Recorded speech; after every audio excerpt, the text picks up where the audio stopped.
little bit of welcome back to Monday Night Live Chat. This is the first episode, and let's see, over a month. Was it me, or was the intro just a little skippy, or no? It was a little skippy. Okay, all right. Just making sure it wasn't my Wi-Fi or something. Yeah, your Wi-Fi is pretty bad, but no, I think it was mine.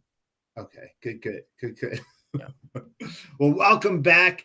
We took off, over a month. I got married, had some crazy things, so we're happy to be back. It's almost spring. It's gonna be crazy. What? I've already been married, so I mean, you throw it out there like, yeah, one up on me, but yep, yeah. What can I say? How many years have you been married? Like 3.5. 100. I know it was it's been 3.5, 4 years, something like that. Ballpark. Wow.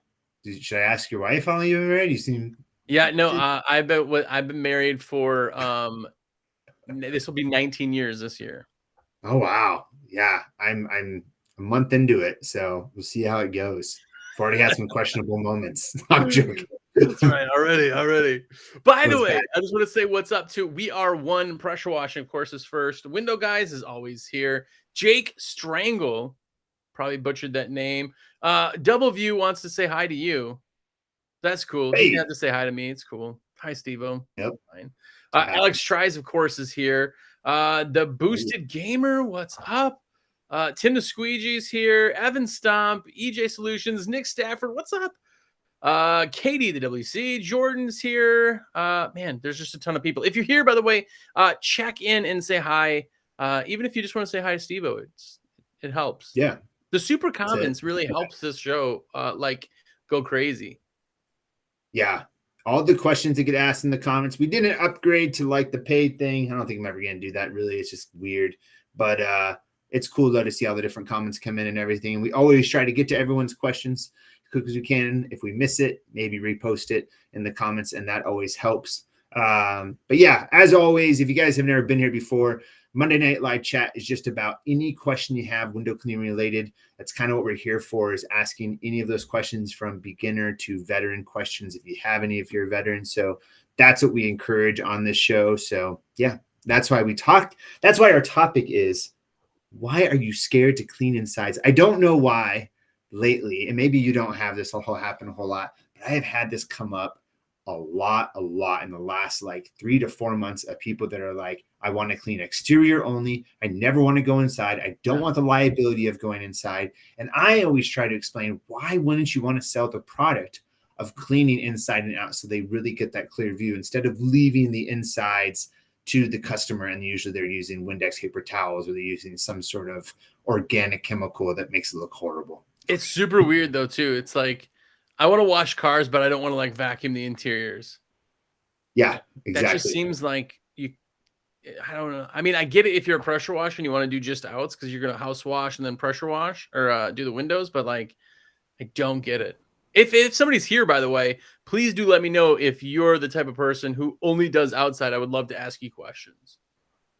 But that's what I think too, though. It's really good, in what you say, for pressure washing companies where you mainly do a soft wash on the outside and then you're just cleaning up the windows. I can totally see that.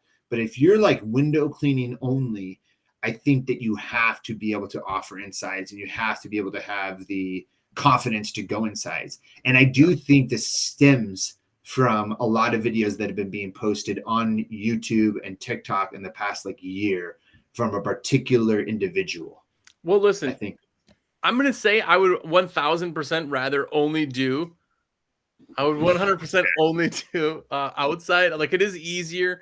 There's there's less liability, I should say. It's just an easier process in general, but you're leaving so much money on the table. If you're trying to build a giant empire, you're leaving half of the money on the table. Well, too, also with window cleaning, I think, for, let's say, residential, one of the things you can do from going inside is you can upsell the ticket with doing tracks. You can upsell the ticket by doing screens. Screens are way easier to get out from the inside. Some screens only come out from the inside. So there's just a lot of things that if you're going to be doing window cleaning, especially on residential, I just think it's imperative to be doing it insides. And that's only kind of the only place I really hear about people not wanting to go inside is businesses. I don't really hear a lot of reluctancy. Storefronts, no reluctancy there. Yeah. But I mean, it come up a lot, or people don't want to deal with screens at all too. So that's another big thing that's come up quite a bit that I think is just kind of out there. Yeah, real quick, there is somebody in the comments already. We are one pressure washer says I typically only do outsides, but have several regulars that I do ins and outs. So most of his jobs are outs, but yeah, he still does ins and outs. Jared said the same, or not Jared, Jonathan. Let me back up. Now it's going so fast. Yeah, Jonathan Brown said, I have so many people that don't want the insides done, and he always tries to upsell. That I totally get. Like, more frequent too, like people just wanting just the outs, I can get that, but not offering it is what we're talking about. That's the sucky part.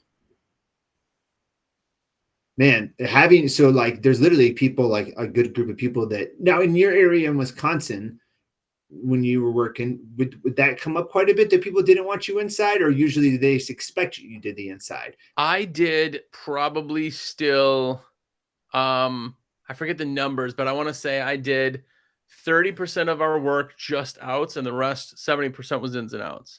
So majority of our stuff was still, those numbers are a little different. I want to say it was like 33% or something like that was outs only.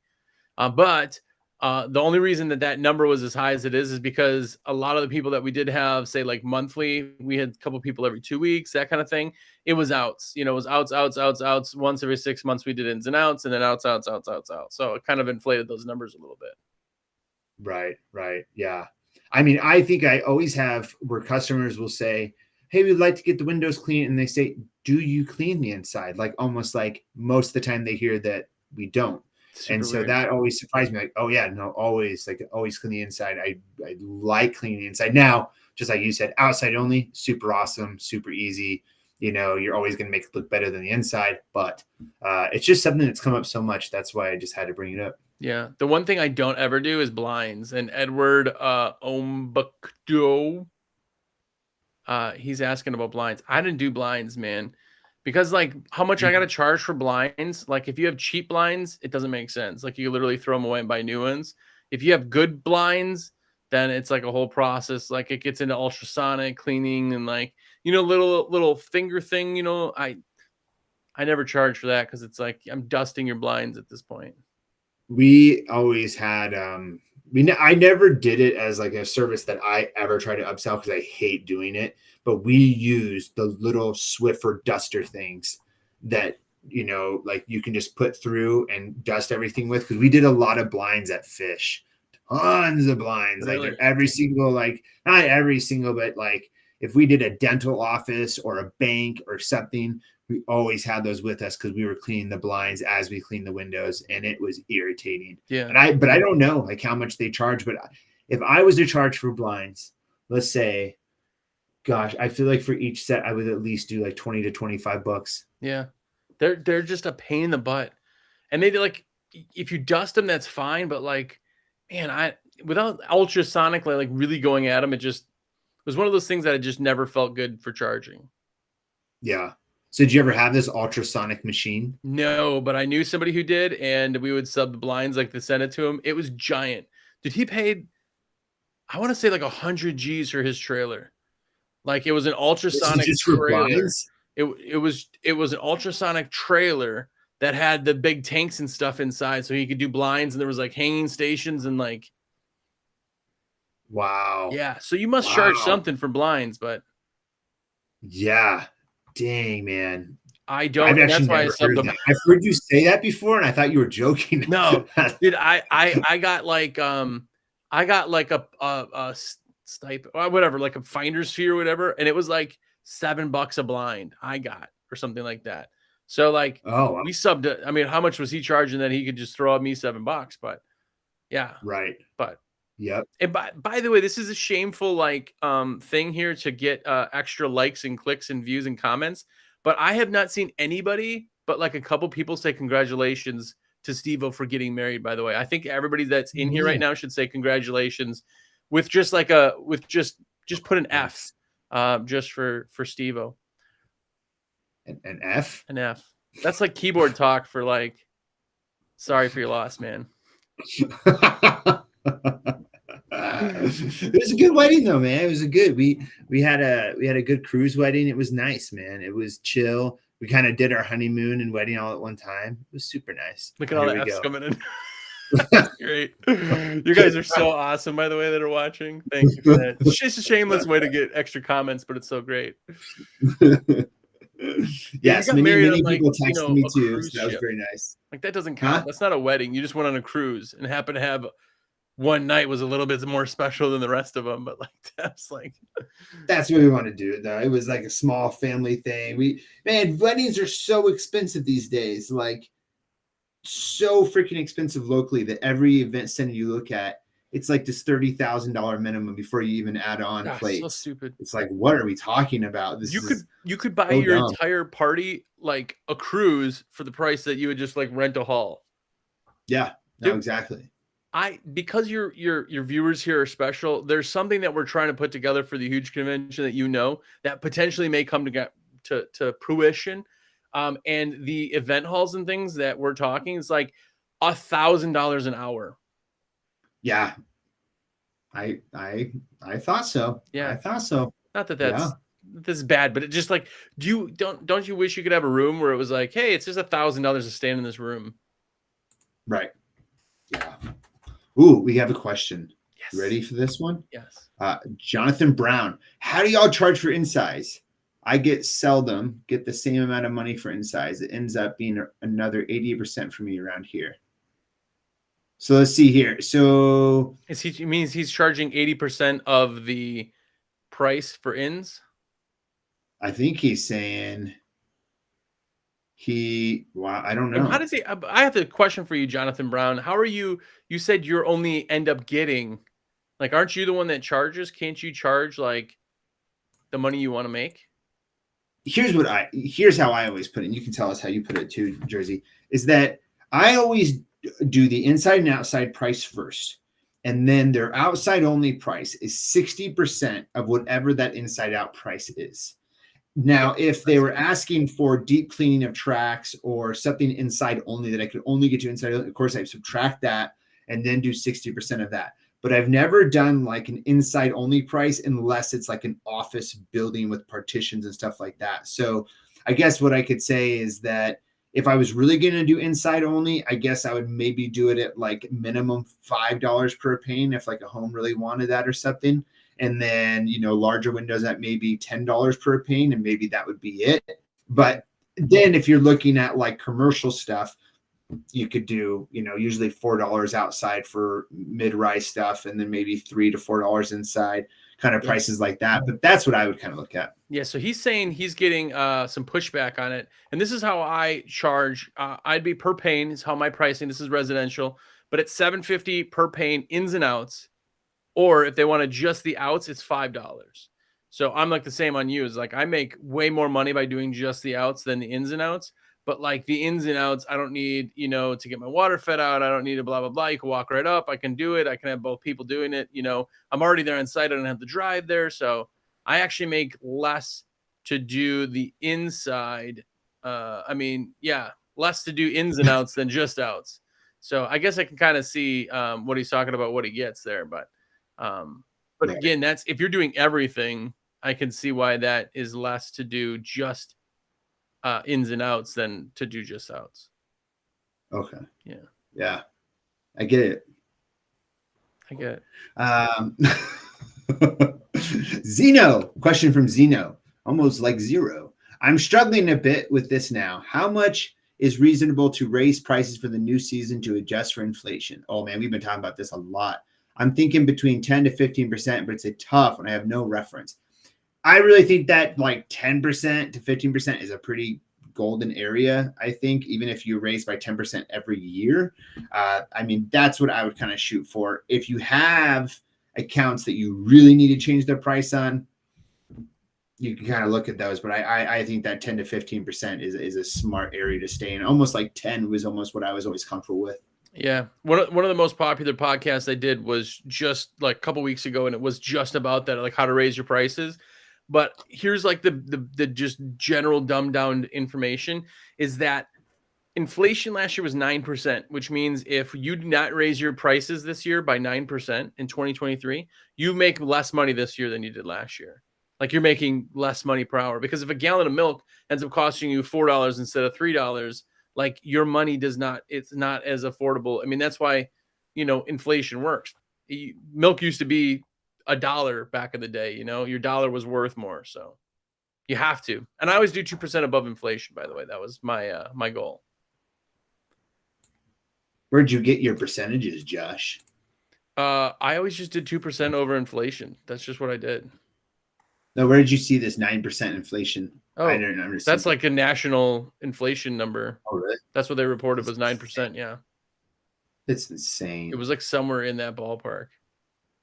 That's why, by the way, Federal Reserve continues to try to increase rates. They're going to do it again. They just push for another. It's to slow down inflation. It's because when now, a year ago you could get a house at 2.5%. Now it's 7.5%. They want people to stop buying so that it levels everything out and calms things down. But now it turns into a buyer's market. Like you sell a house right now, there are no houses for sale because I'm not going to sell my house when I'm at 2.5% because I refinanced. If I buy a new house right now, I'm in at 7%. Yeah, you're going to pay a whole extra $1,000 a month just in interest. Oh man, I've been looking at the stuff lately too. It's horrible. We have questions flying in here. I think Katie may have had this question answered by someone in the chat, but do you have a go-to SPF 50 undershirt? What about your favorite sun hat? Sun protection is very important working outdoors. Man, I have been horrible about this like my whole entire career. Like no joke. I am really bad about putting sunscreen on. I am not the man to ask about that stuff. I know a bunch of guys used to wear like the military, like camo, like fish hats and stuff like that. Like Alfredo I used to work with would wear those, or like the Under Armour that would go all the way, to here, like the whole entire summer. I just could never do it. I never did, and I got out luckily, but I know a lot of window cleaners that get skin cancer because they're just in the sun all day long. And we just actually today launched 2 new hats in the store. So, and it's just for that, just to cover your neck and keep the sun off of you. Yeah. You might feel like you look dumb, but you don't. I did wear like what do they call them? The Booley hats? I don't remember. They are the full brim all the way around. I wore one of those pressure washing every time I'd go out, because if you're doing awnings and stuff, or like the underside of porches, then the bleach doesn't get in your eyes. But I wish I could say that was because of sun. Let's see here. We are one pressure washing for commercial. Is there a certain percent to charge from the monthly to quarter or semi? I charge 30% add-on to quarterly. Accurate ? Ooh, let's see. You're trying to reread it too? I have to reread it, yeah. I'm rereading it. Is there a certain percentage of charge from the monthly to quarterly or semi?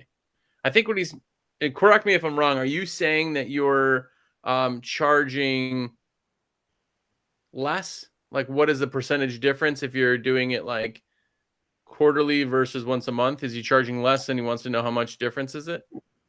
Yeah, I'm pretty sure that's what he's asking. And that, so like,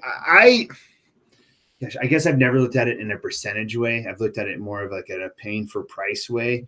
But I mean, if it is, and you're asking for commercial, I'm going to tell you what I did, because it's just not going to, it's going to ruin the conversation in general. But like if somebody was like, hey, I want to do this like monthly, I'd be like, cool, here's the price. If they're like, hey, I want to do it quarterly, I'd be like, here's the price. It's like the same. I mean, and if there was like once a year, I would try not to. We don't do once a year. We only do once every 6 months, once a quarter, once a month. But I didn't really change it too much. I mean, yes, you're cleaning a lot less dirt, but yet, I didn't do drastic discounts for that kind of thing. Right. Yeah. I mean, I could imagine that I would have probably done like at least like a 10% discount in between. Like if they did monthly instead of quarterly, that's what I would have felt comfortable with. But I guess like I do hear about some people doing like really large discounts, and I don't think you need to be very discounted based when you're doing a service like this. Yeah. Especially like a restaurant or something like that, or yeah, I mean, that 10% is like, I think enough. The only reason that you would change your price or give people a discount, just think of it this way, whoever's listening, is that if I give you a discount, it will then entice you to book. But if somebody's like, oh, I'll do it once a month. Okay. Like there was no question that you're not enticing them to do anything. It doesn't get them to actually book. So the thing is the frequency is what gets them to book. How clean is it? What is it clean for your customers? Like there's a lot more things than trying to entice somebody for a price. Like if you said, I want a burger and you're like, I don't know if I should buy this burger. And you're like, okay, I'll give it to you at 50% off. And they go, okay, I'll buy it. That discount is what enticed them to buy. And I don't feel like that discount on the commercial too terribly much. By the way, before you say the next question, I have to say thank you to Kevin. He said you just listened to a podcast, so thank you. Scott Dash also, we talked, and he's blowing up the schedule, by the way, and he's offering last year's prices until 4/1, so he's going to be raising prices too. So anyway. Nice. Perfect. How many people's like spring schedule is filling up? My phone really started to take off since about the 1st of March as far as filling up residential. Yeah. It's really starting to here in North Carolina. I mean, it's we've been sleeping with our windows open already every night, and like it's like Yeah. Oh yeah, out by the beach, tanning. Yeah, it's like gosh, just let the sun off me for a little bit, Yeah. We have snow coming. I think late tomorrow and Wednesday, Thursday. We've had snow every Wednesday for the past like 6 or 7 weeks. It's literally becoming a thing where it's in the news. Like it's Wednesday, it's time for snow, and it's happened every Wednesday for I don't even know how long. If anyone's here in Colorado, they can tell you it's been happening. It's been a cold winter. It's been cold. We didn't have any snow this year or ice. So you haven't had any snow or ice? No, none. Man, our spring starts like Valentine's Day is when our spring, like we have trees in full bloom, like full leaves, like we're there. Our daffodils are dying, like they're done, Still very depressing here. Yeah. Let's go on to Edward Umbach asked another question. Would you all recommend underpricing flat rates for residential jobs when you start off? No. I would never say it because you have to then raise it when you decide to like if you're getting a bunch of jobs at $100 an hour and you got this one job that's at $20 an hour, there's no way for you to go from $20 to $100 without them leaving. So you just killed that forever client by being cheap. I understand the idea of when you start doing some things to get in the door, to get things done, to get like your feet wet. Yeah. I get that part. Some money's better than no money. That concept. Yeah. But like to build off of that, I wouldn't build off of that. Be willing to make some deals to get work going. But I just, I would just keep that as like your very, very, very back pocket deal kind of thing. That's how I would look at that. Yeah. Kevin, by the way, also said perks to WCR podcast. I filled up my April, May calendar, 90%. Hey, this isn't the WCR podcast. Dang it. Just saying, the dentist closed, man. Finally, it's catching on. No, it's great. Hey, a lot has happened since you've been gone, okay? You were too busy to make videos. They had to find something else. Nah, I just give you shit. I know, but it's always great because somebody will jump in here and be like, hey, Steve-O, who's that guy sitting next to you? And it'll just knock me back. But it's usually some international person who like saw like one of my short YouTube videos and they're checking out this and they're like, what is this? And that's how I think it's just my wife with her fake accounts. Like, that's right. This guy, I'm gonna make him feel bad. This will hurt his ego. All weather pros, how often should I have my windows cleaned? Is this for your home? Your home should be cleaned once every week by a professional window cleaner in your area. That'll create the most fantastic windows you've ever seen in your whole entire life. Now, but in all honesty, I always suggest to like residential people twice a year at least, in and out once, outside only once at least. How many of them really keep to it? Not a lot. Well, you're not doing the right clothes. Yeah. Well, sorry, you know what? I give them the choice. Here's what's interesting, because we have this like brain block on like what we do and how often we get this done. But people pay to have their houses cleaned every week or every 2 weeks. But yet there's a huge problem for people to be like, you get your windows cleaned once a month. Like the same air touches the windows as it touches everything else. Like I had a lot of customers that did it once. You know, I had a customer that did it every 3 weeks, which is weird, but most customers that I had do it on a regular frequency was every month, and great. I get why.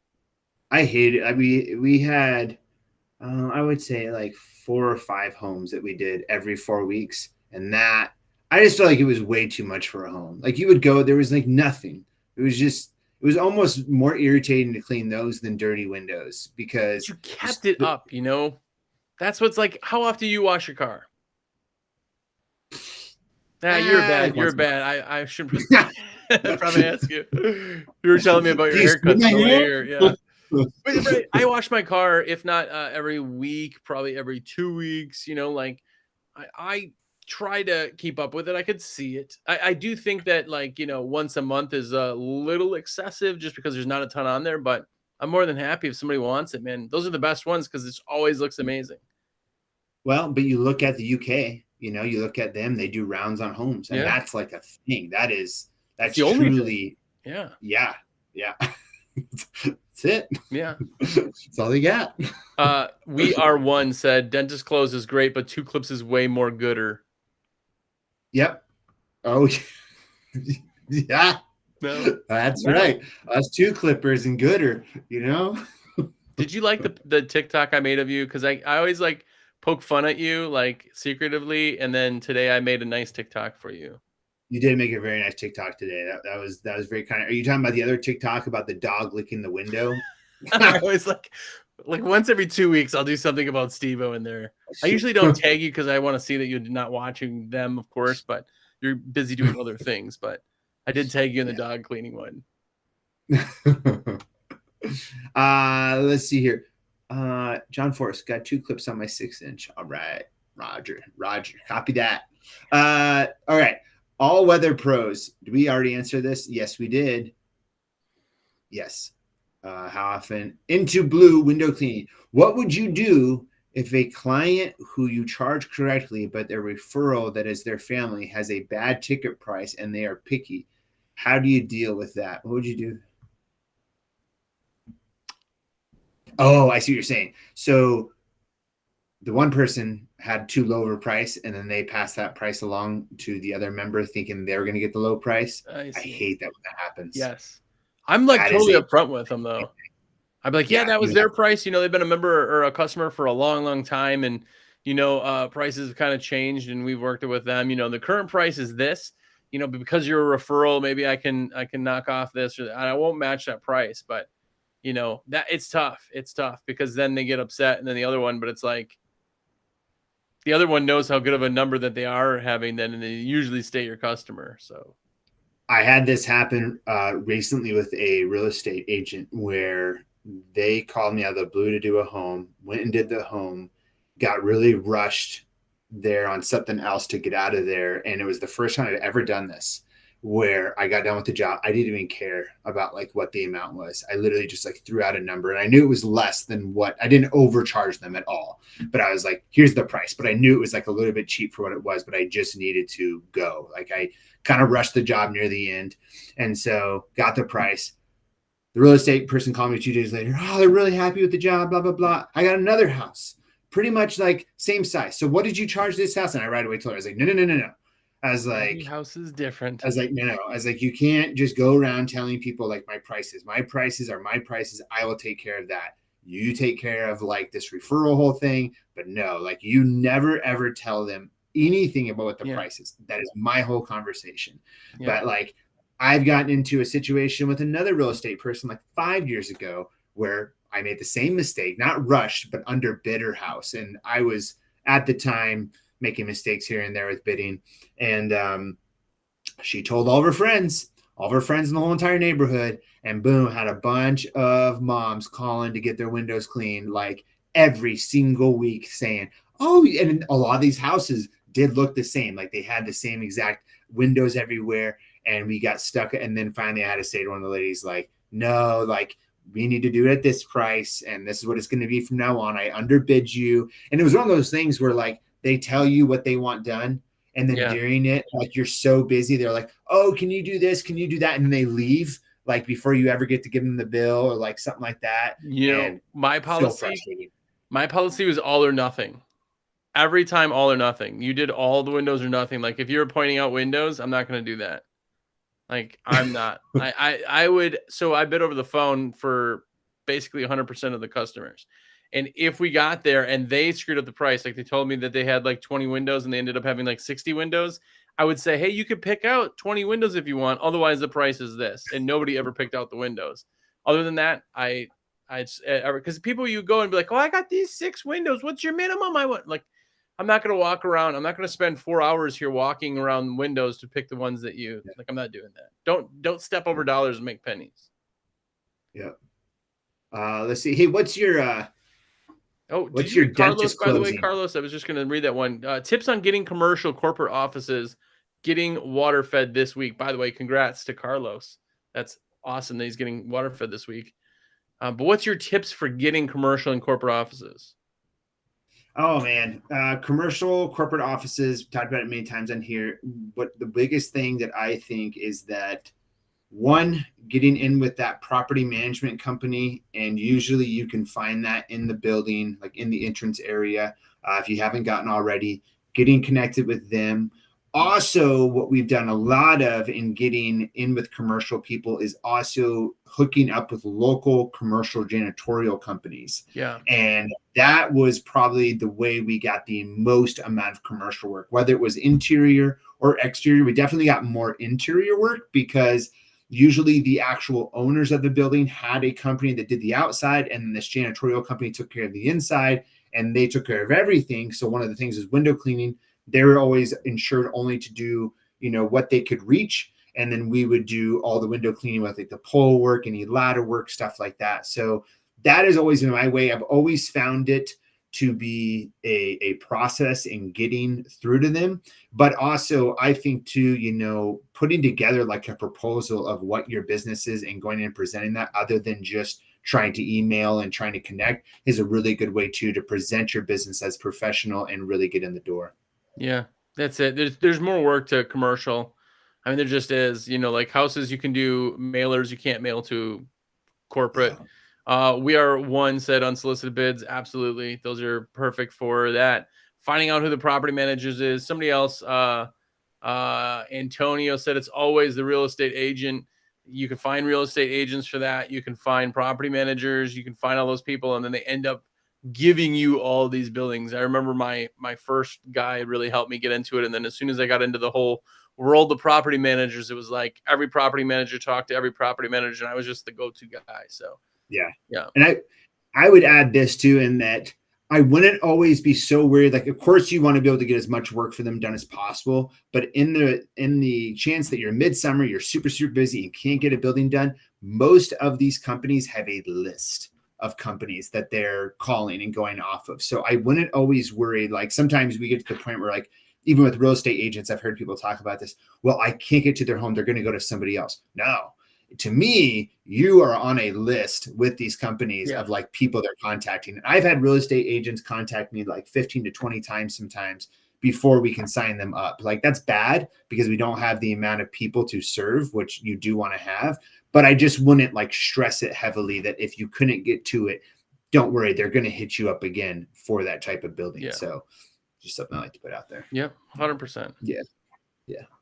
By the way, you're looking, nobody's mentioned this yet, but you're looking svelte still. Are you still like, what do you mean? You like look like you're losing weight. I am. I've lost like 23 pounds since September. Is it all muscle mass though? Yeah, it all went away. Yep. Yeah. I wanted to keep on the fat to stay warm, but I just want to get rid of the muscles so I don't have to work anymore. Dude, all your tattoos look so nice now because they're all like shrunken up and their color's really like saturated now, so they're all just vibrant again. That's it was really bad that I went on a diet before my wedding, and then I got back and I just started eating pizzas and cookies. And man, we've been really bad. Like ever since we got on the boat and then off the boat, it's just been really hard to keep that up. But I'll try.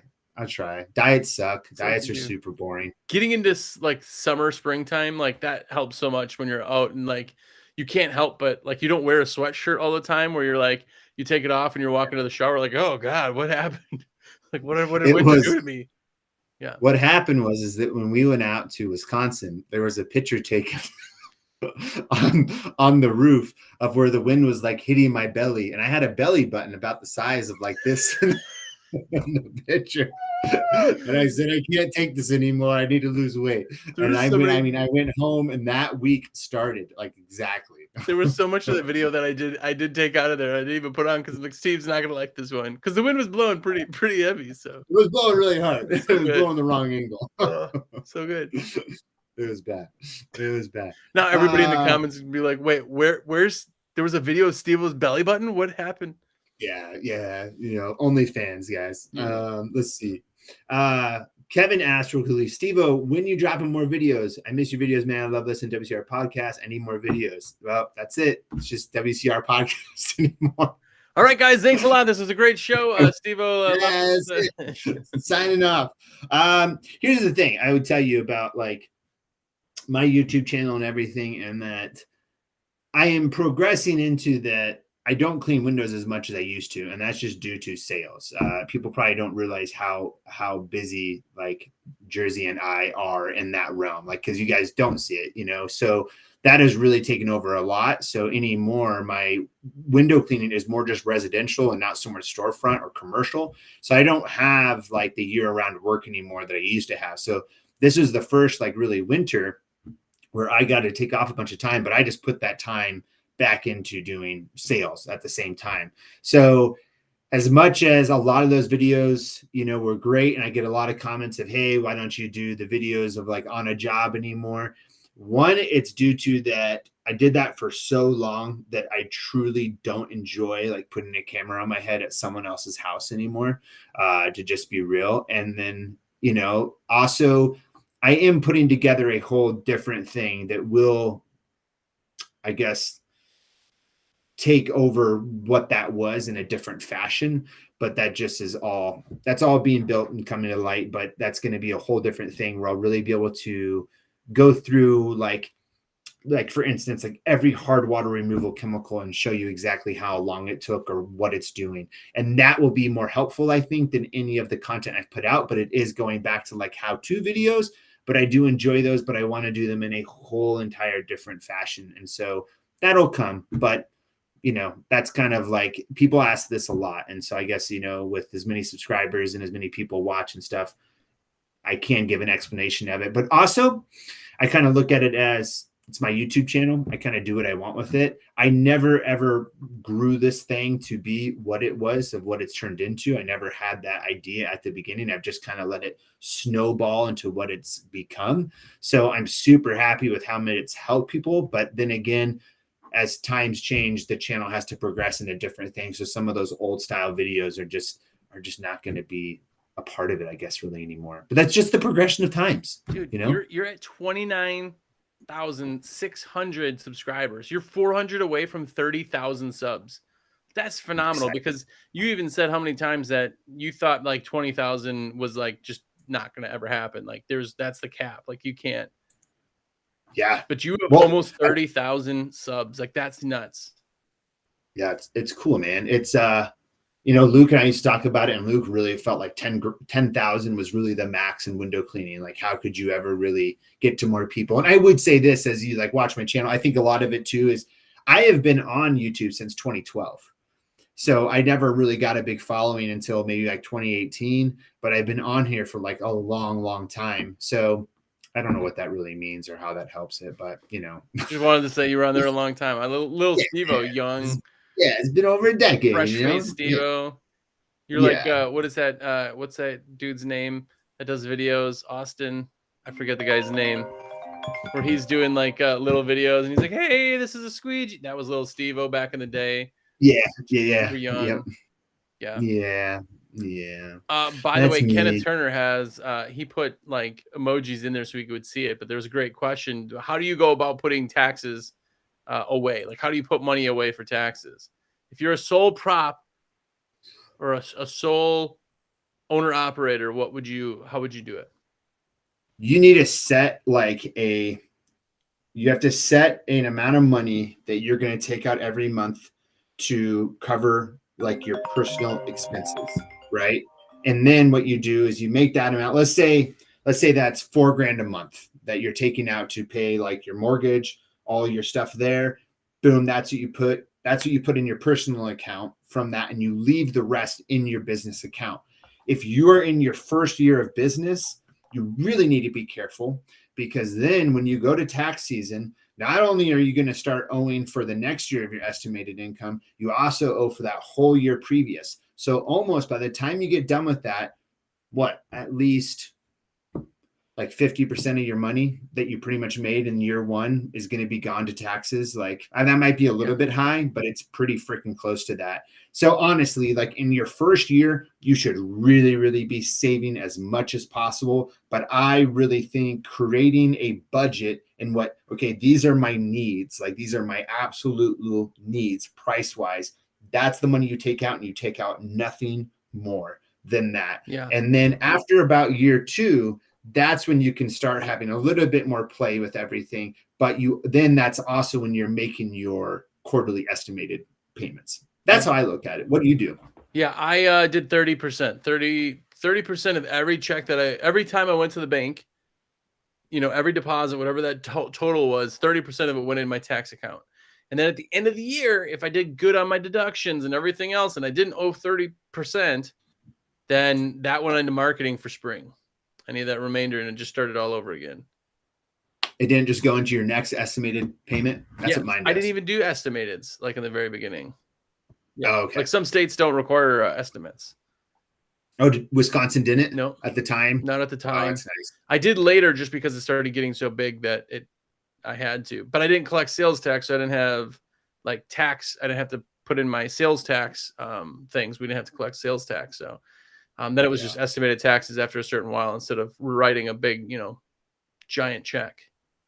Man, I forget that we're coming up on tax season here. Like we're a month and 9 days away. So bad. I already got my taxes done, entered, paid for, done. Nice. Done. Yeah, I make sure of it. My CPA emails me January 2nd. Okay, do you have everything loaded up? Whoa, hold on a second. We just got done with Christmas. Right. Hold up a second. That's awesome, though. Luckily this year I didn't owe anything, so that was nice. That was really nice. Yeah. Let's see here. All Weather Pros, I think you're asking some questions here. We might be missing you. I don't know. Oh, how do you guys feel about silicone sealant for glass? So would silicone be different than a hard water sealant, like the hard water sealant for Mr. Hard Water? I don't know. Maybe like a silicone. I guess any kind of sealant on glass kind of sucks because most sealants will make it hydrophilic and or hydrophobic and for all water fed stuff. So that sucks. And I'd never sealed windows like commercially just because I just didn't see a point to it. Like I'm cleaning your windows every couple months or once every 6 months. Like I'm not going to seal your windows to then just make it harder for me next time. It doesn't really keep them cleaner longer. The dirt is still the problem. Like dirt can still stick even if they're sealed. Comes up a lot though. Yes. And that we get this question a lot. So if you really have a client looking for it, I would suggest the Mr. Hard Water one, and literally you can apply it. I'll link it. And you can apply it with a microfiber. They have an applicator that you can do it with, but you can literally just do it with like a microfiber towel. Yeah. And that works perfectly as far as that go. We also have like the Invisishield. Yeah. There's that one too. So I've done those in shower enclosures. That makes sense, because the water is relatively hard. Soap, scum, and everything else kind of sheets off. But did you do it a lot on like houses, like normal outside windows? No, man. I the last time that I've ever done it on a home was back in 2008, the first year I ever cleaned windows. And we used to have 2 customers where every single window we would do the Rain-X after and apply it to the window. Yeah. Back then, I never used to look back at the window. Like I never knew what happened with any of that stuff at all. Yeah. Like I don't even know if the customers didn't call, like they wasn't something they were unhappy with. So, I mean, but yeah, and then when people ask for it now, I'm always kind of like why? Like, I get it. Like maybe if there's a window getting hit with, sprinkler water all the time, you don't want it to, get as bad through the year. That could be helpful. But as you say, like, why not try to sell them on just window cleaning more often and just take care of it more often? Yeah, like dry dirt isn't going to necessarily sheet off the glass. If you have hard water issues, move the sprinklers and everything else. But yeah, I didn't see a point. Doesn't mean you don't, or anybody out watching doesn't. But Yeah. Real quickly, Cyrus Walker, can you use Xero trad pulls as a water fed pull? Yes, they have the same clamp sizes. You just need a Xero thread tip or a Xero fast lock tip. But yes, it is 100% like a water fed pull. The inside is made so you can put that tubing right through. yeah, there's even a kit that is an add-on upgrade for that. You can buy it. It's like $180, and it turns your trad pull into a water fed pull. So yes. there you go. Alex Tries got a question. Guys, can you speak to shower glass enclosure hard water? I'm convinced the glaze is just pointless to combat. I tell my customer there's nothing anything I can do to make it better. As in, like, you can't remove the hard water, it's not coming off easily. Or... I think he's just using the wrong product, because if you use Glassstream, got a hard water kit. If you've used that, that thing is phenomenal. You put on like a buffer sander thing, and there's like no elbow grease. It's amazing. It works really, really, really well. Yeah. What are you using, Alex? Tell us in the comments. It can get so bad with scale that you have to actually cut it. You have to use like polishing cutting compound like you would on like almost scratches. Like it can get bad. If it gets so bad and you can like feel it, then there's so much on there that like, because you got to think that all the minerals that are in the shampoos that you use and soaps and things that add minerals to your, this is fortified with B, like that's just a mineral that now is on the glass. Like you have all these other things to take off. So yeah, it can be even worse than like sprinkler stuff. I've had times where it looks super mild and Diamond Magic doesn't even cut through it. Yeah. Like, it's just like I'm sitting there for like a while, let it dwell for a bit, and just like it gets a little more clear, but it's not great. Yeah. Yeah. And those things with the Diamond Magic and some of the other ones too, those like elbow grease type products are a little bit tricky for me too, because like there's only so much. Like if it's a big enclosure, that's a lot of like elbow grease that you need to do to like really, really get it off. So yeah, we don't see a lot of like really, really bad hard water here because our water is pretty good quality. Like most TDS I find are 50, from outside water sources. So I mean, you don't see a lot of it here other than some places, but then a lot of people don't even ask for their showers to be cleaned either. I always find it really weird to clean the inside people's showers. It's super strange. I find that too. Like I feel like that's more of they would ask their housekeeper to do that. Like we didn't get a ton of it either, just because I just felt like people didn't even assume that we would do that. What was weird, we get a lot of like car windows. People are like, can you wash my car windows? We get more of that than like shower enclosures. Really? Yeah. Did you do water fed pull, or what would you do? No, I just would say no. We don't do that. Because it's like, you can't get the inside of your car clean. I'm not gonna like try to squeegee the inside of your car window. It's like super. There's too many nooks and crannies that I'm gonna have to detail. Yeah. TDS is 4 to 450 here. Yeah. Oh yeah. Oh yeah. Look at this TDS. VR1's at 385. TDS, we got 4 to 450 for Chris. By the way, okay, do this. Tell us what your tap TDS water is if you're watching, because I'd like to know. I'm pretty sure that your whole 50 is probably going to be in the top 1% of good water. Oh yeah, it's crazy, man. Like, because I run a kind of a double DI cart. It's super nice, and I get 3 gallons per minute out of it. Wow. And like it purifies down to 0 too, even going through super fast, coming out at 3 gallons per minute, like going in at like 6. So it's good. Real quickly, Cyrus, you're asking, are single stage systems like the Xero double DI cart or Unger hydropower good for starting water fed? What's good for starting water fed is first figuring out what kind of pure water system you need. So like what we're talking about here with TDS, you need to look up your TDS in your area. I'll put a little TDS thing we have from WCR here that you'll be able to look it up. But that is going to show you what you are going to want to get as far as a RODI system or a DI system. Look at these TDS. Starting off, by the way, 635 in Michigan. 109 is not bad. Tap water is 6 to 675. Outside of towns in the thousands, 635 Michigan. No, I said that. 500 plus, 560. Man. Here you go at Cyrus. At Cyrus. Like me and Cyrus have talked before. I don't know what, but You can look that up there, and then that will tell you your TDS of your area. You can grab the zip code, everything. Is that ours, by the way, our site? You put the link. Is that back up and running? It's back up. Yeah. I didn't even notice. Yeah. I didn't even notice. Yeah. I was checking it every day. Man, I know. I'm like So trying to go to Xero Water. So Yeah.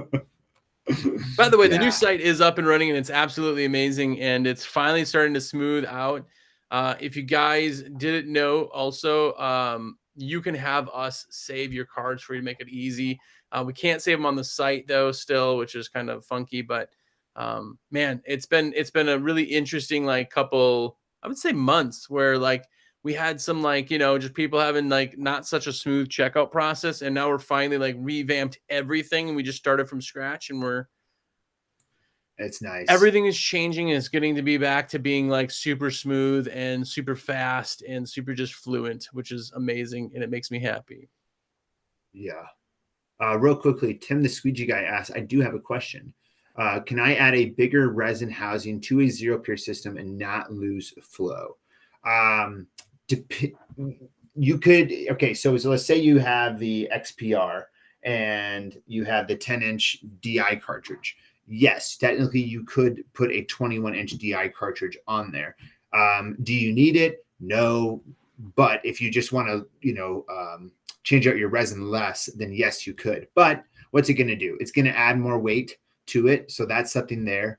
Yeah. But I mean, you won't lose flow because your flow is all coming from the RO. That's where your flow is coming for on an RO DI system. So that is going to manage your flow, and then your DI is just going to finish the process. And once it builds up in there, it's going to be the same amount of flow. So to answer your question, you won't lose flow if you want to do that. Yep. And pack it tight, because it doesn't matter if it's tight or loose, you're still not killing your flow, and you're getting purification that actually works. So pack it tight if you can.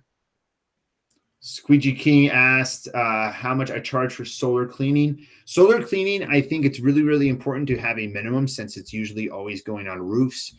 So I pretty much do typically about $199 for solar panel cleaning, or $10 per a panel. So let's say there was 25 panels, I would charge $250. If there was 10 panels, I would charge $199. So that's kind of how I work it with solar panel cleaning. Biggest thing with solar panel cleaning is look for any sort of cracks. So if you see one crack on a panel, I would not clean it, and I would just wait for them to get that repaired, because you will die. Well, yeah, there's definitely possibilities in that. Yeah. Yeah. Just be careful. Yeah. And you don't have to do anything different though. With a normal solar panel, you can water fed a solar panel like 99% of the time like a window. It's just as simple. You don't have to use any weird chemicals or fancy things. There is a soap out now that's like solar panel cleaning soap. I don't get it. I mean, it probably has a wetting agent that's the only difference probably from any other soap. But if you're using water fed, you don't need a wetting agent because you got water fed. So yeah. Real quickly, Tim, I apologize. I didn't know you were Tim Munt. Yeah, just hit me up and we could talk about the you'll be totally fine, because I know you mounted it to your little thing in your truck. So yeah, you'd be totally fine to upgrade that to a 21-inch, no problem. Yeah. Let's see here. Jersey likes it packed tight. I'm not sure what that comes from, but I sure do. Sure. Yeah. I like when it's packed tight versus when it's not packed tight, because then I have to troubleshoot the people who don't pack it tight, and they're like, I don't know what's going on. Put more resin in. No, that's not it. Well, then I'm not going to help you if you're not going to change anything. It is true though. Do you get it to where like your little resin cartridge that has that little donut filter? I get it to where I smash that donut filter down to like paper thin, and then put the cap on, and I'm like cleaning resin out of the cap just to get it to thread. I get it. It settles, and then you end up having channeling, and then it doesn't come pure, and then people are like, no, I don't know what's going on. Well, this is the problem. No, I don't think that's it. But like, it is. There's no, like the DI is what does the finishing. Like if it's anything TDS related, it's not your RO. It's your DI. Yeah. Exactly. Man, there's tons of questions. I'm not sure if we follow up with other questions. How much do you expect to make per hour by trad? That's different than water. Is it different than water fed? That's a great question. That was into blue window cleaning. By trad, I expect to always make at least like 125 an hour. Water fed pole, I feel like it's a lot easier to make like 150 to 200. I feel like that. Do you charge by the window differently for them? Because I never charge differently. I charged No. for trad, and if I used water fed pole, great. I invested in the equipment, so I'm going to make more. But I never did anything different there. Nope, never ever priced it anything different. It was always the same prices, and I looked at it the same way you did, in that it just allowed me to get the job done quicker. It's not a less quality clean. If anything, I think we always get in these conversations of, you know, the trad versus water fed pole debate, and we're not going to go through that. But I've literally never had a home client ever call me back for anything due to water fed pole. I'll get the question sometimes when you're leaving, like, why are the windows still wet? And you explain to them, hey, it will come out spotless. And I've never, ever, literally ever had someone call me back and be like, didn't work. It always worked. I don't know. Always. Real quick with We Are One. So I just use an RO. Will there be more flow with an RODI? No. So here's the thing. An RO is the restrictive part of a system. So the water flow, say you put 60 PSI in, 30 PSI makes it through the RO. Everything else in the system, the pre-filter, if it's brand new, and the DI resin has nothing to do with flow. It doesn't change it. It just 60 PSI comes into a DI, 60 PSI comes out, or pretty darn close. So no, an RODI, if there's an RO involved, there's going to be restriction. Doesn't matter if there's just an RO or an RODI. Yeah. Oh, yeah. And by the way, Chad Doe says $200 an hour is your average. That's intense. Remember, Steve is a guy who's been doing it a while, but he's also an owner-operator. And he is to the point where he can pick and choose, and he gets to do this. So if you got guys out in the field, maybe they're not working as fast as Steve is. So I think too, exactly, is your pace, and just and well, one other thing that someone said in here was they Into Blue Window Cleaning says, wow, I'm charging $80 an hour per person. So maybe you could just try a different way of pricing, and maybe see by pricing by pain or something like that, instead of doing the hourly, how much more you can make, and start messing around with that a little bit. Because I definitely think with window cleaning, you could definitely get that hourly rate up. But I was always happy with employees if they were at least doing about, like, if I could keep them even in that like $50 to $70 range, I was happy with them. Like we were making money off of them working.